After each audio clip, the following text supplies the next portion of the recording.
Snow began to fall. The woods were silent, and you knew it'd be a long night. You make your way up to the northern mountain, to your father's old cabin. As you climb your way up the hill, you see the snow start to suppress the remaining bit of daylight. Deer season is starting with a blizzard. The snow becomes more and more impossible to brave, now suffocating all your light. Your flashlight's useless. In the distant woods, you hear echoes, someone shouting nearby, asking for help. You rush to where you heard them, to find nothing but yourself lost off the trail. Branches break near you, and you see a looming shadow. An elk, you think, based on the big antlers. Then the thing shows itself. A bony deer skull. A Wendigo, one would call it. But you listen to Phoenix Pun's video. You know that's no Wendigo. And you proceed to shoot it until it stops moving. Fucking loser. Get out of here. Hi, that's something new I'm kind of trying out. I wonder if these sort of like pre-video audios would be kind of nice, or to kind of describe like being hunted down by the... Hello there, my name is Phoenix. I'm horribly addicted to cryptids and cryptozoology. It's pretty bad. I spend most of my free time listening to the podcast and gorging myself on cryptid media. Now that I'm doing these videos, I'm even engorging myself on even more. Do this, I've kind of run into a problem over the years, is that people really don't know cryptids and folklore. So I'm what's referred to as sort of like a believing skeptic. I think they're real. I think they could exist, but I don't go out of my way going being like, oh, they're definitely real. I think it's fun to, investigate and actually look into these things. But with that, it brings us to today's question, today's monster, the Wendigo, which isn't a cryptid at all. It's folklore. So, part one, the Wendigo. What is the Wendigo? Here's sort of like a history and overview of it. A Wendigo is a creature from native folklore, especially the Algonquin-speaking tribes, such as the Ojibwe, the Salto, and the Cree. The word itself, Wendigo, comes from the Algonquin word meaning evil spirit. Wendigo folklore has been passed down through generations and remains as a popular topic and subject for much speculation among the indigenous peoples and scholars. The myth of the Wendigo varies from tribe to tribe. Most Native American folklore describe the creature as a beast-like humanoid creature that lives in the coldest part of the world. Some say the Wendigo is a cannibalistic monster that feeds on human flesh, while others believe it's a vengeful spirit that punishes those who break the laws of nature. This is a lore summary of the Wendigo. It's a humanoid folklore I like to classify as human possessed by dark spirit, but technically the Wendigo is also the spirit inhabiting the body of the person. It's kind of like the dark side of the force, but big ol' thing, it is not a cryptid. Unfortunately, this thing is always associated with other cryptids due to poor research.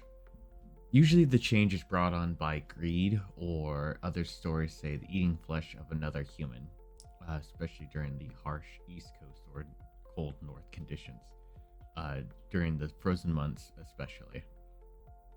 The change is never immediate.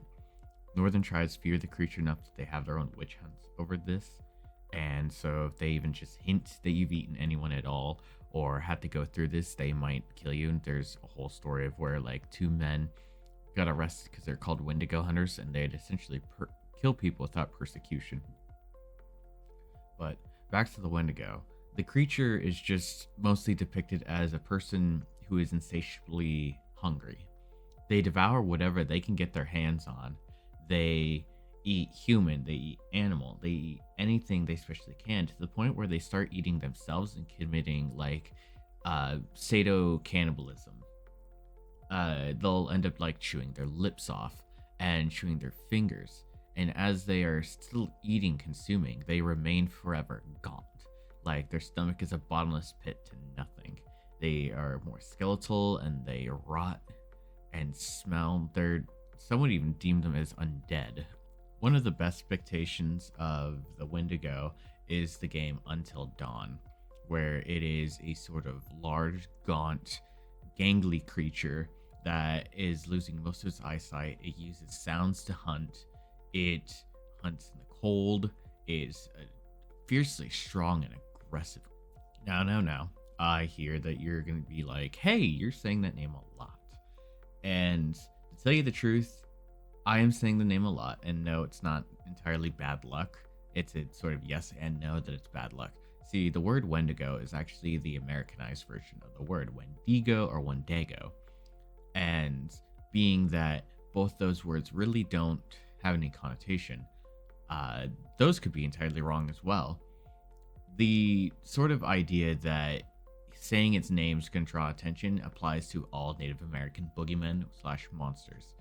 They're kind of big on like, hey, just don't acknowledge it. Don't fuck with it. Don't think it's there. Just, we know this thing kind of is there. Just don't piss it off.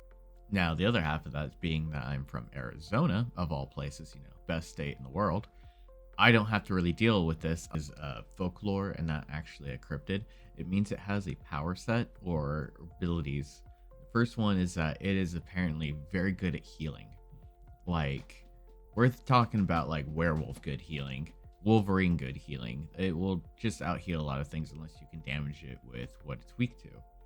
Second one is a sort of like noise projection, where it will sound closer if it's far away, and it will sound far away if it's close to you, because it's trying to draw you away from people and trying to get you to flee.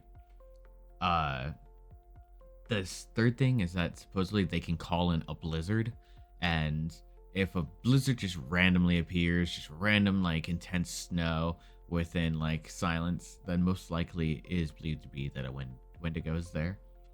But being the fact that this is folklore and cryptid, it means that, animals aren't going to have this kind of power. So that kind of brings us to question 2. What is the culprit? Sometimes people do see something out there. And I don't want to insist that, like, the Native American tribes have not seen this creature forever. So maybe they have been seeing something, There you have the story of Sasquatch or the devil monkey. And those are both to be attributed to being Bigfoot of some kind. So here are the examples of who are the culprits. Option 1 is other people. Humans and other humans are the biggest threats during these dire times. Our greed always gets the best of us. In the end, we are creatures and we're trying to survive. And then that's all that we can do. The second one is animal attacks. If a human's willing to harm you in dire straits, so is an animal. Bears get hungry, wolves get hungry, winter's winter. Not every animal hibernates, so they're to be worried about. But now, on to the less boring, realistic stuff, to the more fun and spooky stuff. Option 1 is pale crawlers. These are cryptids rather than folklore. They mostly go by the title of the creepypasta creature known as the Rake. They're pale subterranean humanoids who are huge, powerful, and nocturnal. The winter night might be best for them to hunt due to the surface and their pale skin, their long gangliousness, and spider-like movements allowing them to move across tight caves. What else doesn't help that there's so many caves between Canada and the USA. Fourth option is just deadass, a winter demon that makes people insatiable for hunger. Wendigo, truly. If it did exist then it'd be way likely to do now way likely due to how winter is no longer affecting people as bad. People have gas lines, we've got heating everywhere. People starving to death is rare in those kind of dire straits, or at least less common in big cities. It'd have to be more towards the rapid woods where there's not many people. So that ends up bringing us to part 3, defense. Defense 1, don't go into woods in the dead of winter. The best way to avoid a fight is not opening yourself up to it. Stay home, stay in cities. Nature's fun, but step 1 is to just avoid the trouble and don't leave yourself open to it. But being that that's incredibly boring, and for those who cannot avoid it and must face it, this is how we would defend ourselves from this folklore monster slash cryptid. We're kind of in luck in the fact that this is folklore, so we do have written accounts on how to defeat the monster, at least within the tribe's own beliefs. So for the monster, the Wendigo, as by Britannica.com, they seem to easily move through deep snow and across ice.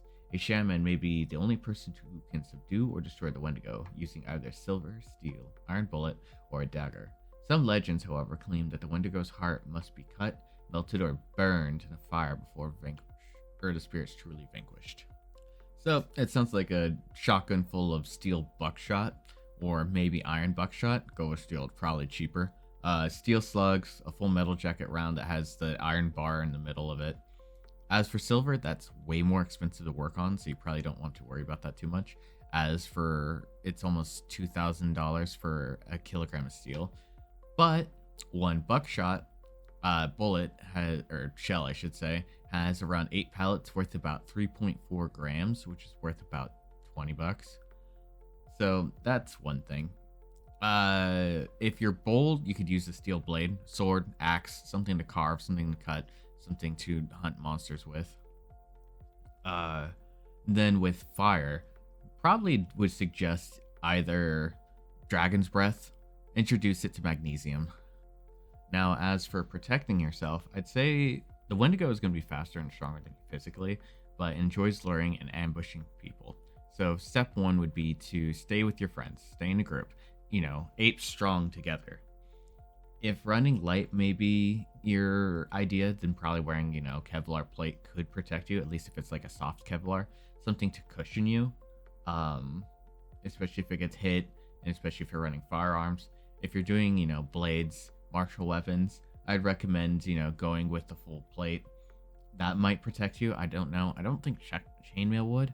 But then again, if we go to our lovely friends, The Witcher, how they describe is what they do is they take boiled leather, which is pretty hard and pretty solid, and then they cover it in chainmail, which the claws itself will protect. The chain will protect you from claws, and the leather will protect you from taking too much damage being knocked around.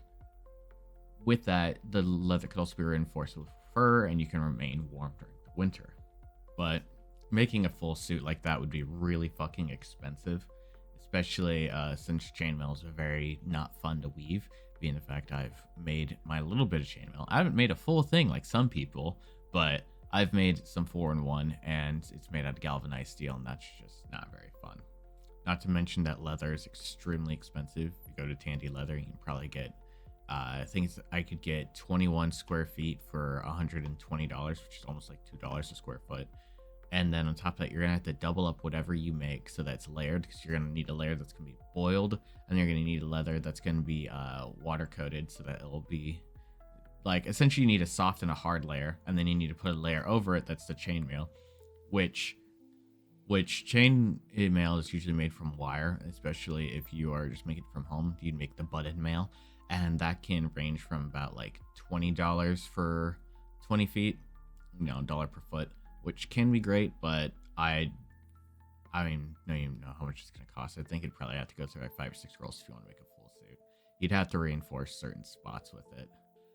As for closing statements, I want to thank you all for watching this video. Leave some comments what I could do better or how I can improve the videos. The only way I can go is go up.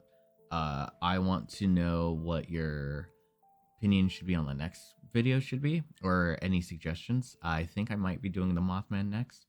Excuse me. I'll be doing some blacksmithing or streaming. Come on by and say hi, and I hope you all have a great day.